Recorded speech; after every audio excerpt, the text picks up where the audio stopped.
Sí, Señor, así como un día le preguntaron a la que era reina de este país que cuál era su mayor expectativa, y ella les dijo que era que Jesús volviera mientras ella estaba viva.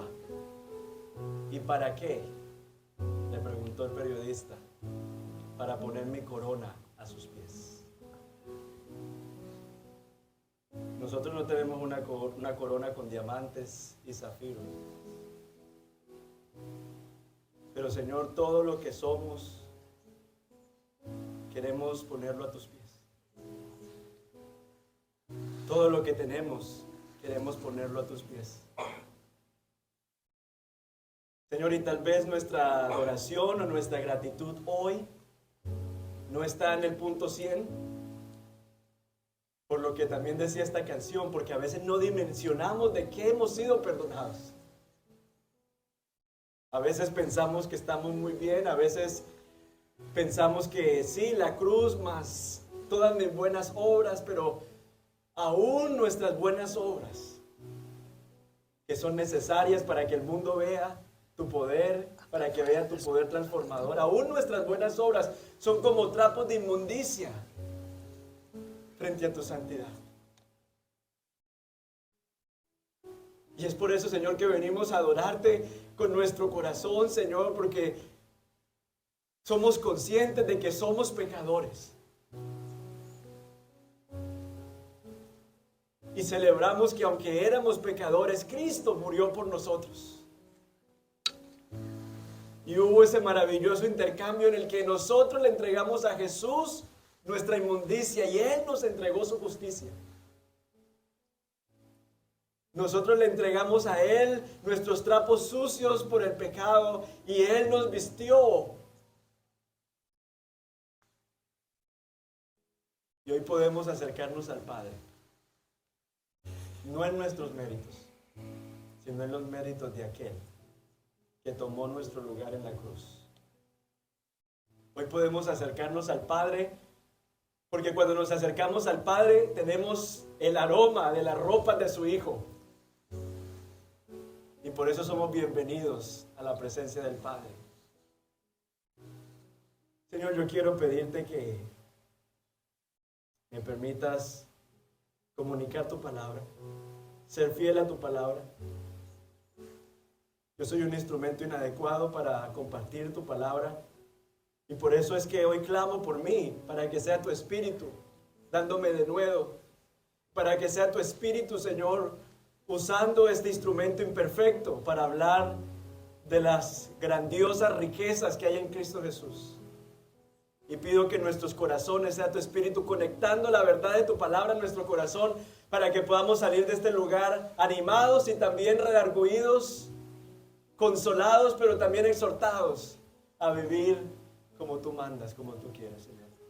Yo te doy gracias en el nombre de Jesús. Amén y amén. Pueden tomar asiento.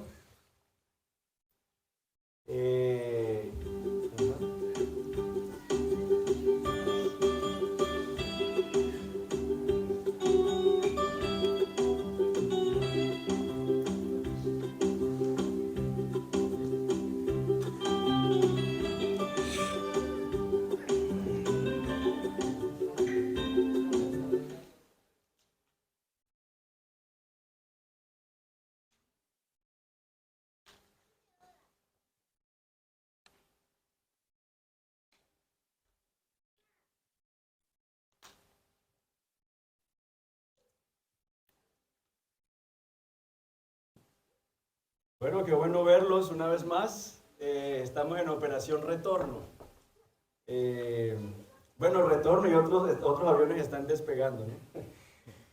Hoy vamos a hablar sobre Esther, capítulo 2, versículos 1 al 18. Los que no saben, hemos comenzado una serie sobre el libro de Esther.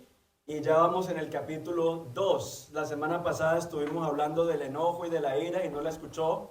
Está creo que en Facebook, en redes sociales, para que se sintonice con la serie. Y hoy vamos a hablar sobre Esther capítulo 2, versículos 1 al 18. Hemos estado hablando hoy sobre la fidelidad de Dios. Y vivimos en un mundo donde hay bastante injusticia. Donde hay bastante injusticia. El 14 de abril del 2014, el grupo islamista Boko secuestró a 267 niñas de un colegio femenino en Nigeria para esclavizarlas. A la fecha, 112 de estas niñas aún siguen desaparecidas. ¡Qué injusticia! Esta semana conmemoramos 21 años del ataque terrorista a las Torres Gemelas, o el World Trade Center, en Nueva York. Recordemos que 2.977 personas murieron y 6.000 personas quedaron heridas. Según la Organización Internacional del Trabajo, 3 de cada 1.000 personas, y claro, cuando una organización da estadísticas uno sabe que es más, pero 3 de cada 1.000 personas en todo el mundo están en trabajo forzoso. 18.7 millones de trabajadores, o sea el 90% son explotados por la economía privada. El proyecto Inocentes estima que aproximadamente 20.000 personas están presas injustamente debido al prejuicio por su origen étnico o color de piel, mal manejo de pruebas para corroborar el delito o la influencia de funcionarios públicos. A menor escala podemos sufrir discriminación laboral, a veces por ser inmigrantes, por no hablar el idioma, por sufrir de alguna enfermedad mental. Vivimos en medio de un mundo en el que hay injusticia. Ahora, no necesitamos un sermón para reconocer que vivimos en medio de la injusticia. La pregunta es, ¿cuál debería ser nuestra actitud como creyentes en esos escenarios de injusticia? Si nos toca personalmente o si nos toca de lejos, ¿cuál debería ser nuestra actitud como creyentes? Y me gusta mucho que estamos en el libro de Esther porque precisamente aquí vemos injusticia y corrupción, pero el libro de Esther no nos da frases que podemos postear en Facebook, que no podemos usar hashtag y no sé qué y podemos postear, sino que nos muestra estas frases en acción, encarnadas en la vida de creyentes que tuvieron que enfrentar la injusticia en su tiempo. Y vamos a mirar esta verdad encarnada en la vida de Esther y Mardoqueo. Comencemos entonces con Esther, quien vivió la injusticia desde adentro. Versículos 1 al 5. Dice, después de estas cosas, cuando el furor del rey Asuero se había aplacado, él se acordó de Vasti, de lo que ella había hecho y de lo que se había decretado contra ella. Entonces los cortesanos al servicio del rey dijeron, búsquense para el rey jóvenes vírgenes y de buen parecer, y que el rey nombre oficiales en todas las provincias de su reino, para que reúnan a todas las jóvenes vírgenes y de buen parecer en la fortaleza de Susa, en el harén, bajo la custodia de Hegai, eunuco del rey, encargado de las mujeres, y que se les den sus cosméticos. Y la joven que agrade al rey sea reina en lugar de Vasti. Y esto le pareció súper bien al rey, y así lo hizo. Y había en la fortaleza de Susa un judío que se llamaba Mardoqueo, hijo de Jair, hijo de Simeí, deportados con Joconías, el rey de Judá, a quien había deportado Nabucodonosor, rey de Babilonia. Y Mardoqueo estaba criando a Hadasa, es decir, Esther, hija de su tío, pues ella no tenía ni padre ni madre. La joven era de hermosa figura y de buen parecer. Y cuando su padre y su madre murieron, Mardoqueo la tomó como hija suya. Y sucedió que cuando el mandato y el decreto del rey fueron oídos, muchas jóvenes fueron reunidas en la fortaleza de Susa bajo la custodia de Hegai, y Esther también fue llevada al palacio del rey bajo la custodia de Hegai, encargado de las mujeres. La joven le agradó y halló el favor de él, por lo que se apresuró en proveerle cosméticos y alimentos. Le dio 7 doncellas escogidas del palacio del rey y la trasladó con sus doncellas al mejor lugar del harén. Esther no dio a conocer ni su pueblo ni su parentela, porque Mardoqueo le había mandado que no os lo diera a conocer. Y todos los días Mardoqueo se paseaba delante del patio del harén para enterarse de cómo estaba Esther y qué le sucedía.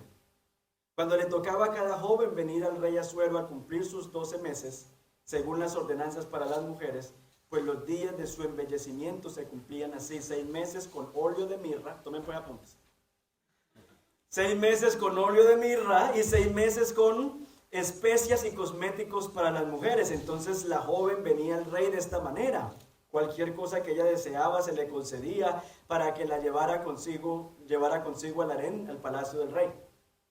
Ella entraba por la tarde y a la mañana siguiente volvía al segundo harén, bajo la custodia de Saasgás, eunuco del rey encargado de las concubinas.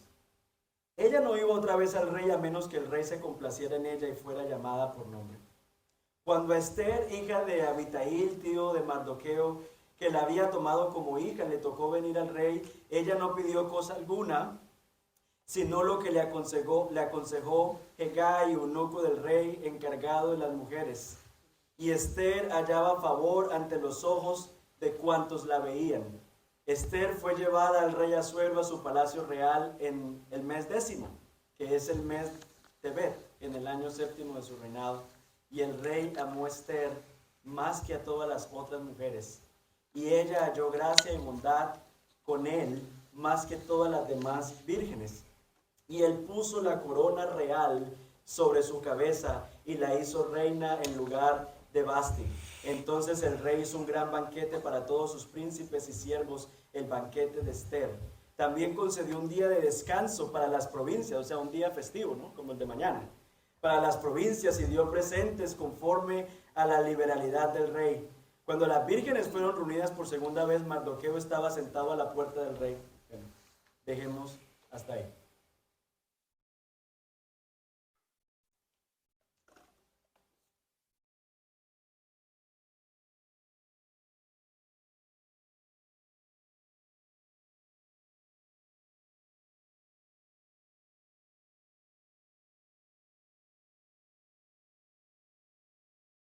¿Listo, Dani? ¿Ya? Listo. Es que van a traducir entonces. Bueno, hemos leído este relato bastante fascinante sobre la historia de Esther. Sin embargo, si uno mira este relato con lupa, hay bastante injusticia aquí.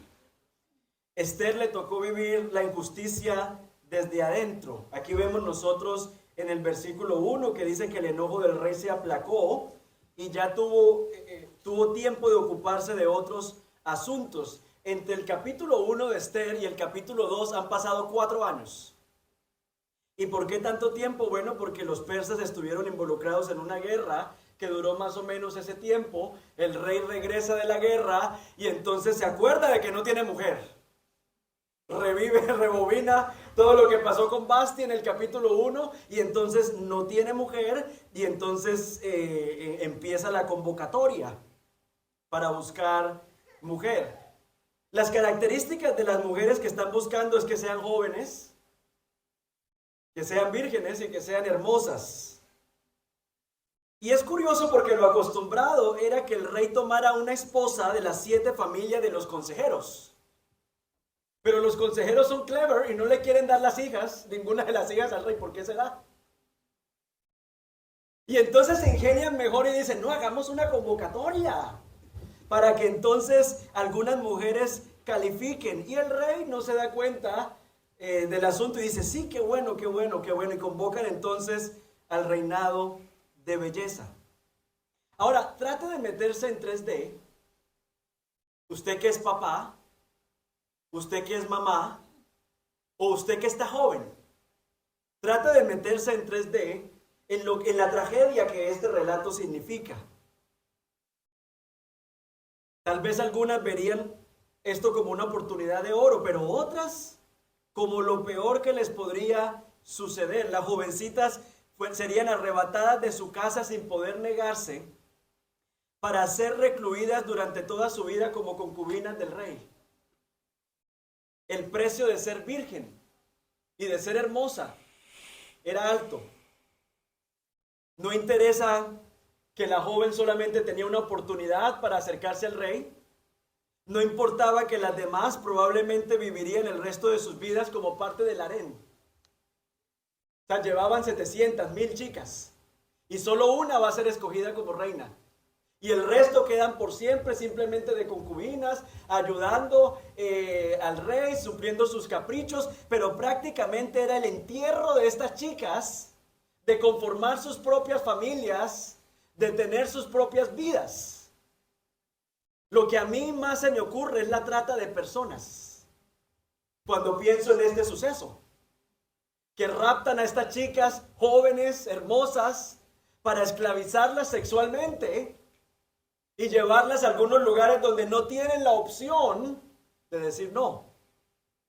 No sé si saben, pero aproximadamente 40 millones de mujeres son esclavizadas por el tráfico de personas. Eso corresponde a la población total de países como Canadá. Pensemos en eso, todo un país esclavizado, y esa es la escena que estamos encontrando en este pasaje. Estas chicas eran llevadas para estar 24 horas para satisfacer las necesidades y los caprichos del rey.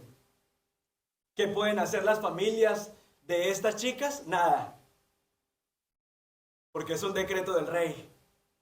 Y les toca vivir en medio con un monarca que los defiende militarmente, pero que no le da dignidad a las personas que se encuentran en su reino.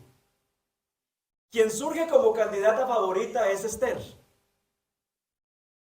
Esther es de origen judío, no quiere estar aquí. Yo no sé cuántos años tendrá el rey, pero no creo que una chica de 25 años sueñe pasar el resto de su vida con una persona de 60.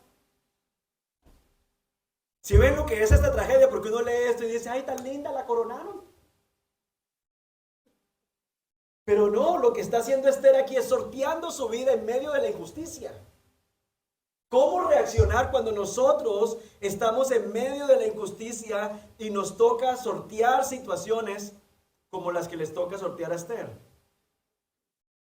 Ahora, yo no sé si usted ha visto novelas turcas donde se ve ese tema del harén y todo eso. Eso es como llegar a una cárcel. La una se mata con la otra, la una le tiene rabia a la otra, porque todas están compitiendo por el amor del rey. Prácticamente Esther cae en una cárcel donde hay riñas, rivalidades, intentos de asesinato. Nadie es amigo de nadie, porque todo el mundo quiere llegar al poder. Pero Esther es una pelada, es una chica joven, bonita, inteligente, que tiene la capacidad de convertir las desgracias en oportunidades. Esther se encuentra dentro del palacio y entiende que su misión es ser sal y luz. Y yo me pregunto cómo podemos nosotros sortear la hostilidad y la injusticia sin untarnos del sistema. En Colombia hay una frase que se llama la mermelada, para hablar de que todo el que llega al Congreso de la República se unta de la mermelada. ¿Cómo hacer para nosotros estar en medio de los sistemas sin untarnos de la mermelada, de la corrupción de los sistemas? Es la gran pregunta. ¿Cómo enfrentar la injusticia desde adentro? Y en este relato que estamos leyendo nosotros, lo primero, si usted está sufriendo injusticia desde adentro, sepa que la gracia de Dios está con usted. Este pasaje repite 3 veces que la gracia de Dios estaba con Esther. Versículo 9 dice que halló gracia ante el eunuco encargado del harén. Versículo 15 dice que luego halló gracia ante todos los que estaban en el palacio. Y versículo 17 dice que halló gracia ante el rey. A pesar de los escenarios más oscuros, nosotros, el pueblo de Dios, contamos con la gracia de Dios. Eso mismo lo vamos a ver con José. Eso mismo lo vamos a ver con Daniel en Babilonia, con José. La gracia de Dios con su pueblo en medio de escenarios de injusticia. Sepa, hermano, que la gracia de Dios está con usted. Pero si usted está en medio de una situación de injusticia, cuídese de no pagar mal por mal. Porque la injusticia tiene esa capacidad de sacar lo peor de nosotros y de llevarnos a responder con pecado al pecado. Si mi jefe abusa de su poder, yo respondo con murmuración en su contra. Si mi jefe abusa de sus funciones, yo también entonces abuso de los que tengo a mi cargo. Y muchas veces entonces nosotros respondemos ante la injusticia con más injusticia, frente al pecado con más pecado, y tenemos que estar claros de no pagar mal por mal.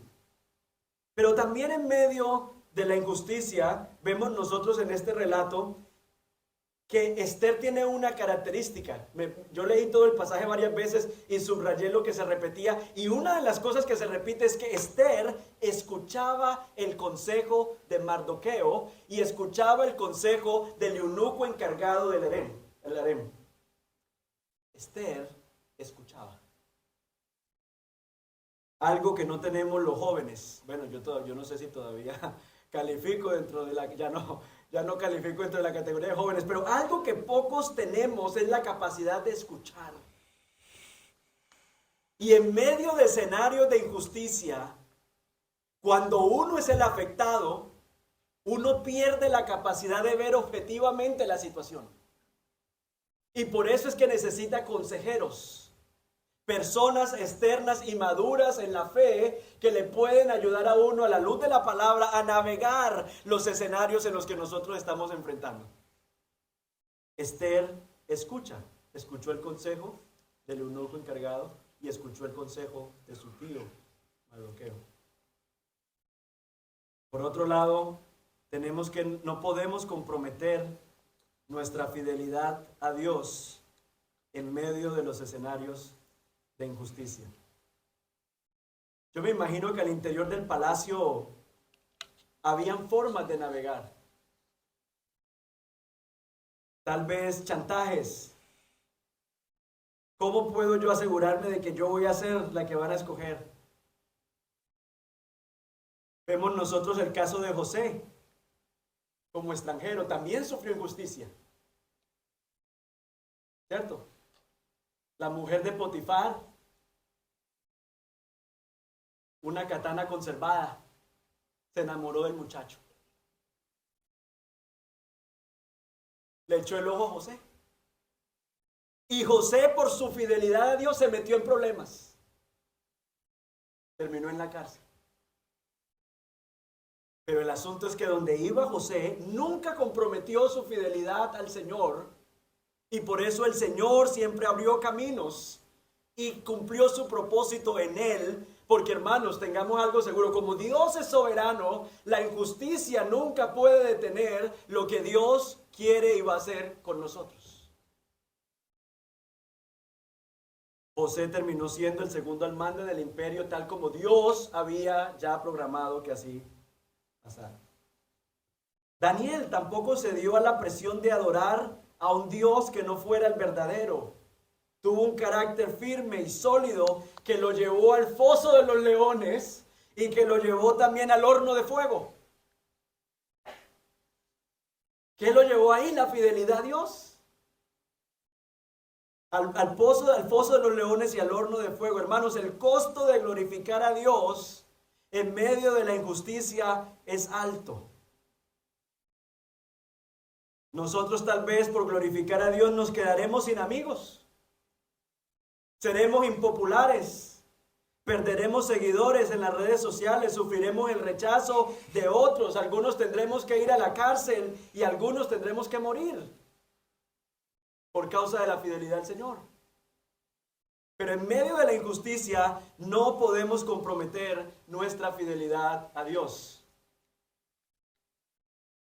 Hace un año estaba leyendo de una misionera que dedicó su vida, finalmente terminó sacrificada, pero dedicó su vida a alfabetizar a algunas mujeres en áreas dominadas principalmente por musulmanes.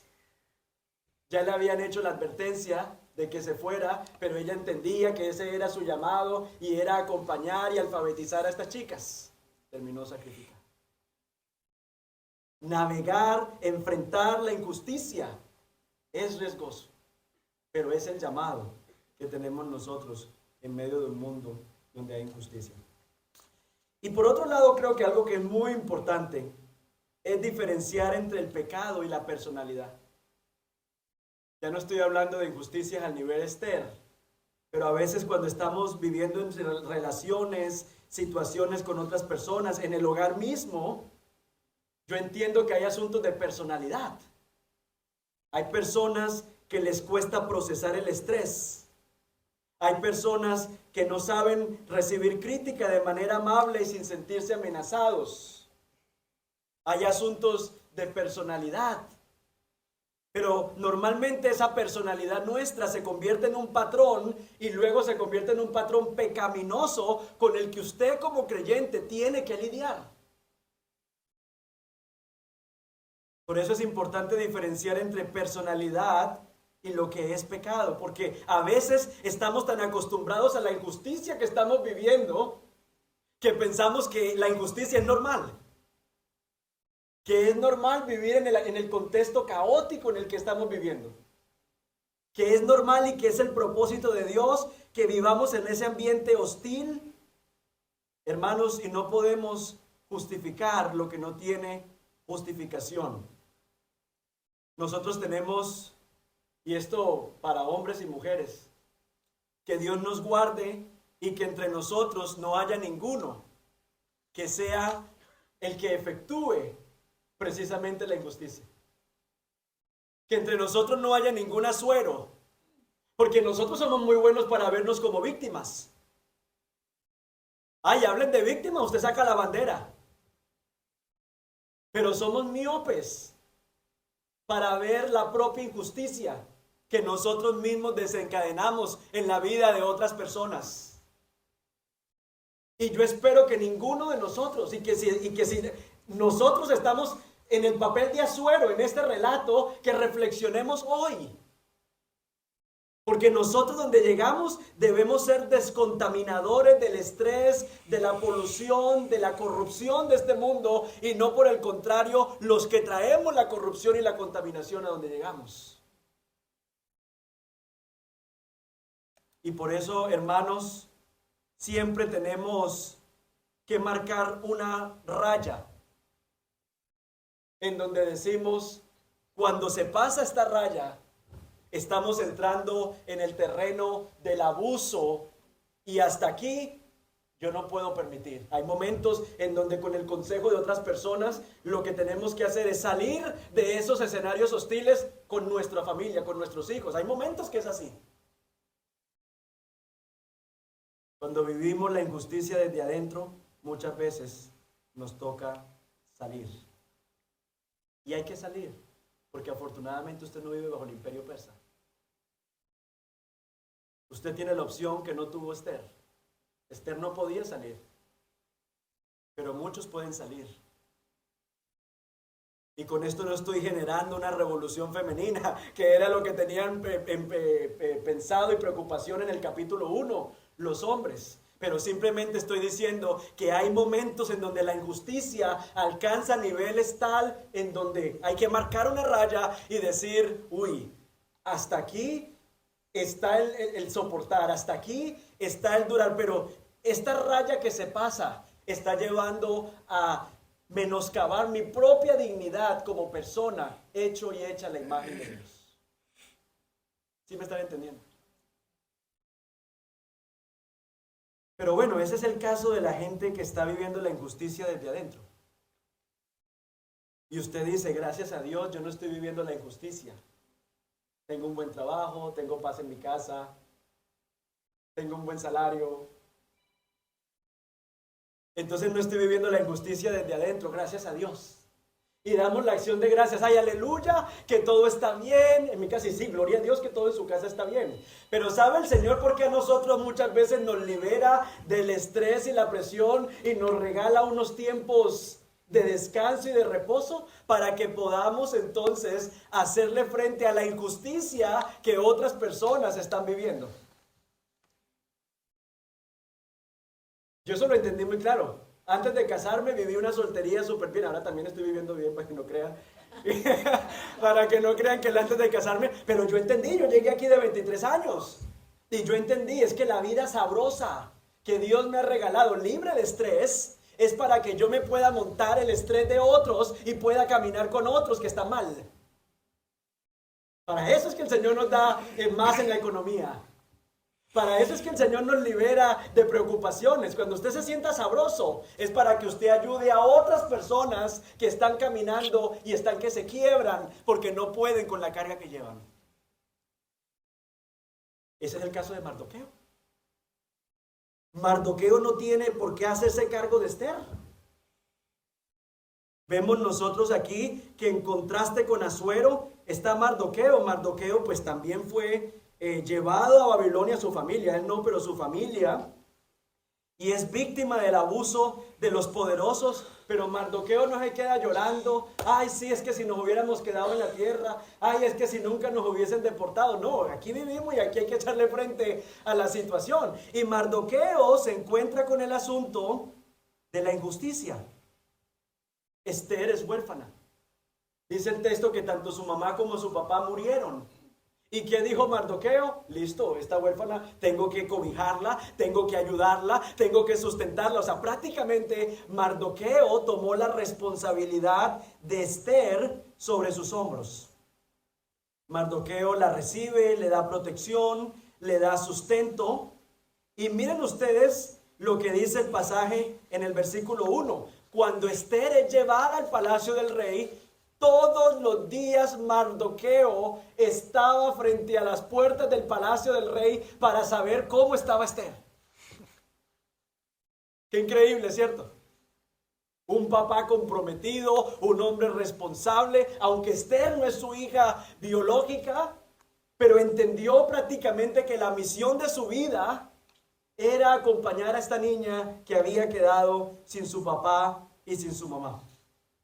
Él no tenía acceso a los lugares privilegiados, pero desde afuera hacía lo que podía para mantener a Esther a salvo de la locura que vivían dentro del palacio. Mardoqueo fue intencional en hacer presencia en medio de la vulnerabilidad que tenía Esther. Y la pregunta para ustedes es, ¿cómo estoy haciendo presencia yo en medio de la vulnerabilidad de los que me rodean? ¿O estás viviendo muy sabroso vos y yo? Porque claro, Mardoqueo, pues en un orfanato, ¿yo qué tengo que ver ahí? Se monta esa responsabilidad. Y ahora está ahí acompañando en la responsabilidad.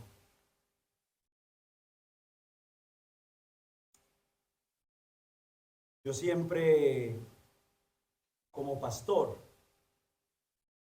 he tenido una carga por las madres, cabezas de familia en la comunidad.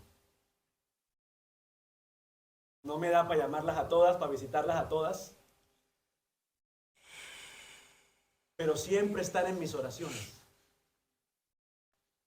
Y mi oración por la iglesia es que el Señor nos desacomode para que podamos vivir el propósito y el diseño de Dios, en donde todos nos estamos cuidando entre nosotros mismos.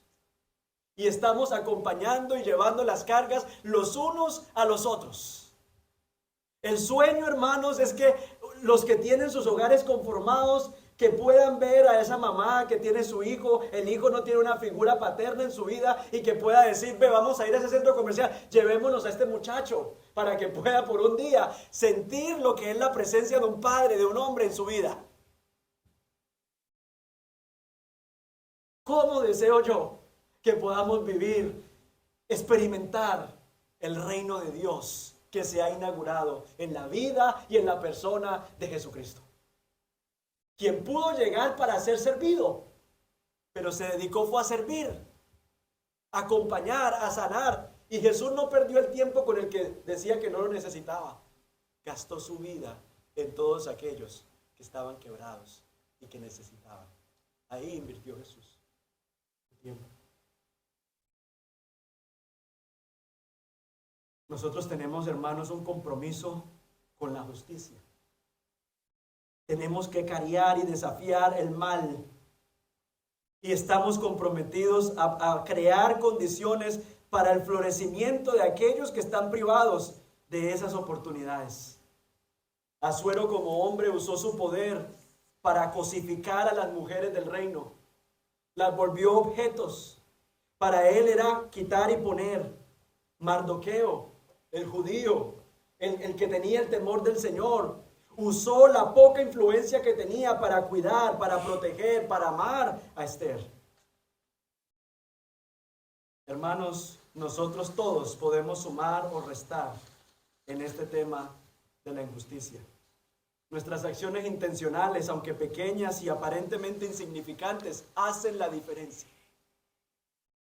Nosotros no dimensionamos la diferencia que hace una conversación. No dimensionamos la diferencia que hace un chocolate, no dimensionamos lo que Dios puede hacer a través de nosotros, salir de nuestra zona de confort para invertirnos en la vida de otras personas. Hermanos, tiempos cruciales de injusticia requieren hombres y mujeres de integridad, como Mardoqueo, como Esther, que no se venden al mejor postor, sino que están firmes en sus convicciones. Y muchas veces uno piensa, tal vez como Mardoqueo, uno podría pensar, no, pero es que yo dedicarme a Esther sería como perder el propósito de mi vida, porque de estos planes que yo tengo, ¿qué voy a hacer? Y tal vez te hago la pregunta, ¿no será que tal vez el propósito de tu vida es ese? O sea, nosotros nos hacemos castillos en el aire y como hemos sido criados y educados para pensar que el mundo gira alrededor de nosotros y que nosotros vamos a ser tan grandes que no vamos a caber en la ropa. ¿Cierto? Eso es lo que la mayoría de las profecías que le dicen a la gente, ¿cierto? Vas a ser tan grande, que vas a llenar estadios, que vas a no sé qué. Y a veces no nos damos cuenta que el reino de Dios es tan sencillo como un hombre que se dedica a criar una huérfana y que en medio de la injusticia que vive esa huérfana está todos los días pendiente de cómo la puede ayudar. ¿Qué tal? ¿Qué tal si tu misión no es ser el CEO de una empresa? ¿Qué tal si tu misión es ser presencia? El reino de Dios está presente a través de la vida de María Elena, a través de la vida de Oscar, en ese lugar donde hay injusticia. ¿Qué tal si esa es tu misión? Ser sal y luz. Ser el bombillo que funciona. Ser el bombillo que enciende ahí donde tú te encuentras. Por eso tenemos a Esther. La injusticia desde adentro la afecta directamente. A Mardoqueo, la injusticia desde afuera. ¿Qué hacer cuando no soy yo el afectado, sino otra persona? Pero también tenemos un nuevo reino. Y es la solución a la injusticia que viene de arriba. Y a diferencia de este reino persa, corrupto, indolente, lleno de injusticia, asesinatos, conspiraciones, vulneración de los derechos de sus habitantes, encontramos nosotros el reino de Dios. El reino de Dios que ha irrumpido en la persona de Jesucristo. El reino de Dios que se ha inaugurado, pero no se ha completado. En Apocalipsis dice, he aquí, hay una celebración porque he aquí la consumación del reino de Dios. O sea, estamos en esa tensión entre el reino inaugurado y la consumación del reino de Dios. Y el creyente debe vivir esa tensión todos los días. La tensión de que las cosas no están como deberían estar y pensar qué puedo hacer yo para involucrarme. Una de mis frustraciones, tengo un mercadito cerca de mi casa y cada vez que voy al mercadito está una chica inglesa tirada en el piso con un perro.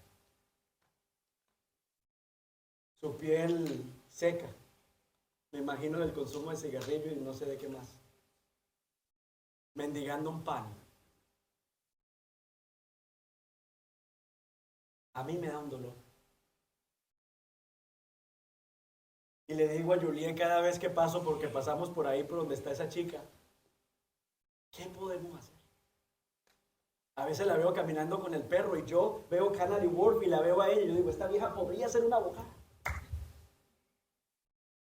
Pero aquí está atrapada, consumida por el vicio y la adicción. Yo le dije, no podemos hacer más, pero sí podemos orar. Y cada vez que paso por ahí, me da un dolor y oro. No sé el Señor qué vaya a hacer, cuándo lo vaya a hacer, ni siquiera si yo soy el instrumento que Él va a usar. Pero nosotros no podemos ser indiferentes a la necesidad ni a la realidad que estamos viviendo. ¿Será por eso que Pablo dice orar en todo tiempo? Porque usted pasa frente al que está mal y ora. A usted le devuelve el dinero la cajera que de pronto no comparte su fe y ora por su salvación para que pueda conocer a Jesús. Usted escucha una situación en el tren, porque a veces la gente va hablando para todo el mundo, ¿no? Y uno dice, Señor, oro por esta persona. Orar en todo tiempo, porque en todo tiempo estamos en misión. El reino de Dios, hermanos, se ha inaugurado a través de la obra de Jesús y la comunidad que Él ha creado. Jesús en Mateo le habla a personas que también han sido explotadas, subyugadas, esclavizadas, desplazadas, se encuentran bajo el imperio romano, cansados de la injusticia y de la opresión. Pero Jesús les dice que la manera de vivir en su reino es bienaventurados, dichosos, los pobres en espíritu, los mansos, los humildes, los pacificadores, los que tienen sed y hambre de justicia, bienaventurados. Y uno dice, ¿y por qué bienaventurados? ¿Por qué felices los pobres, los mansos en espíritu, los pobres de espíritu, los mansos, los que tienen hambre y sed de justicia? Son bienaventurados. ¿Y sabe por qué son bienaventurados? Porque esas son personas cuyos corazones, en esos corazones el reino de Dios se ha establecido, y por eso es que en vez de oprimir, tienen hambre y sed de justicia. Por eso en vez de vivir de autosuficiencia son pobres en espíritu. Por eso en vez de estar sacando el pecho y yo soy el centro del universo, son humildes y están poniendo las necesidades de otros por encima de las de ellos. El reino de Dios, hermanos, se ha inaugurado en la llegada de Jesús, el Mesías. Y ese reino se ha instaurado en el corazón de cada uno de nosotros. Corazones que deberían estar en proceso de transformación cada día para que esta ética del reino sea una realidad en nuestra vida cada día. Y surge la pregunta, ¿la gente que me rodea puede ver la ética del reino en mí?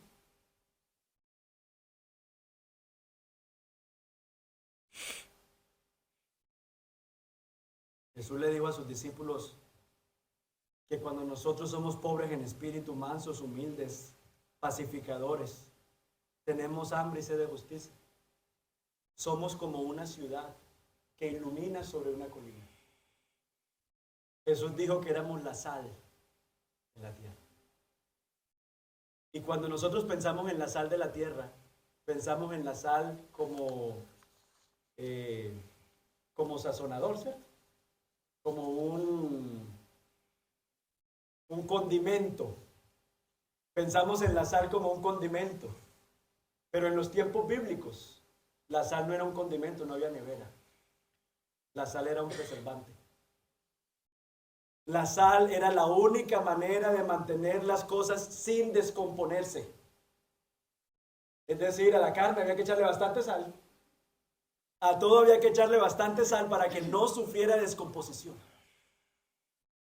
Cuando Jesús dice que nosotros somos la luz y que somos la sal del mundo, nos está diciendo que nosotros somos los preservantes para que esta sociedad no caiga en la corrupción completa y total. Es nosotros como preservantes los que estamos ahí sosteniendo que esta sociedad colapse por completo frente a la inmoralidad, la injusticia y la corrupción. ¿Cómo nos mantenemos nosotros salados? Practicando la ética del reino. Uno dice, yo me siento como Mardoqueo en medio de un imperio. ¿Qué puedo hacer? ¿Qué cambios puedo hacer? No puedo derrocar al rey. Bueno, Dios escogió lo débil del mundo para avergonzar a los poderosos. Y nuestro llamado es hacer la parte que nosotros podemos hacer para ser esos preservantes que el Señor tiene en esta sociedad. Mi pregunta es, ¿estás viviendo injusticia desde adentro?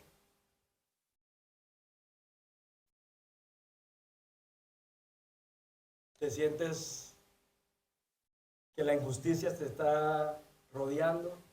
¿Te sientes asfixiado, asfixiada por la injusticia? No te tragues eso solo, sola. Pide el número de WhatsApp mío, de Adriana, de Ovidio, de Wilmer, de los ancianos. Pide ayuda, pide oración, hablemos, miremos la situación a la luz de la palabra y consideremos si hay que esperar, si hay que quedarse, si hay que salir.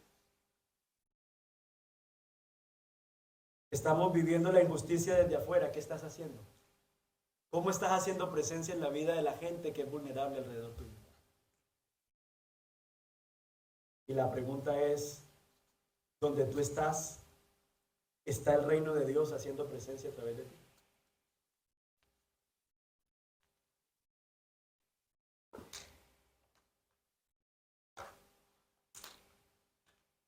Oremos.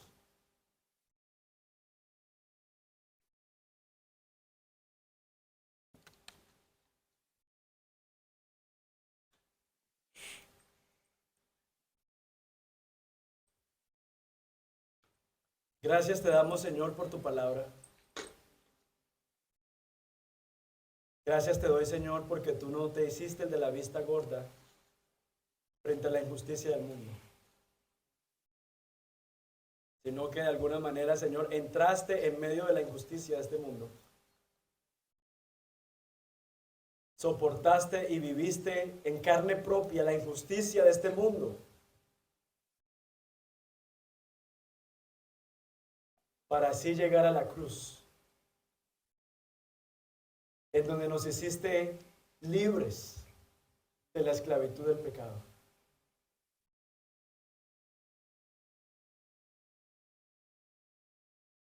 Señor, yo te quiero pedir que, Señor, en tu misericordia, quites el ensimismamiento en el que vivimos. Señor, corrijas esa miopía que hay en nuestros ojos, que viene de estar ensimismados en mis situaciones, en mis cosas, en mis proyectos, en mis planes.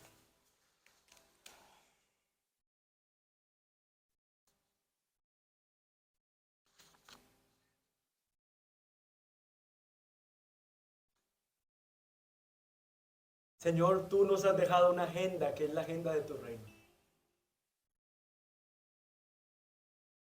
Perdónanos, Señor, porque a veces sí tenemos esos planes de irnos en 4 años, en 5 años para Ecuador, para Colombia, para República Dominicana, pero hoy estás aquí en Londres, no en Colombia, ni en República Dominicana, y necesitamos hacer presencia hoy en el mundo en el que el Señor nos ha puesto.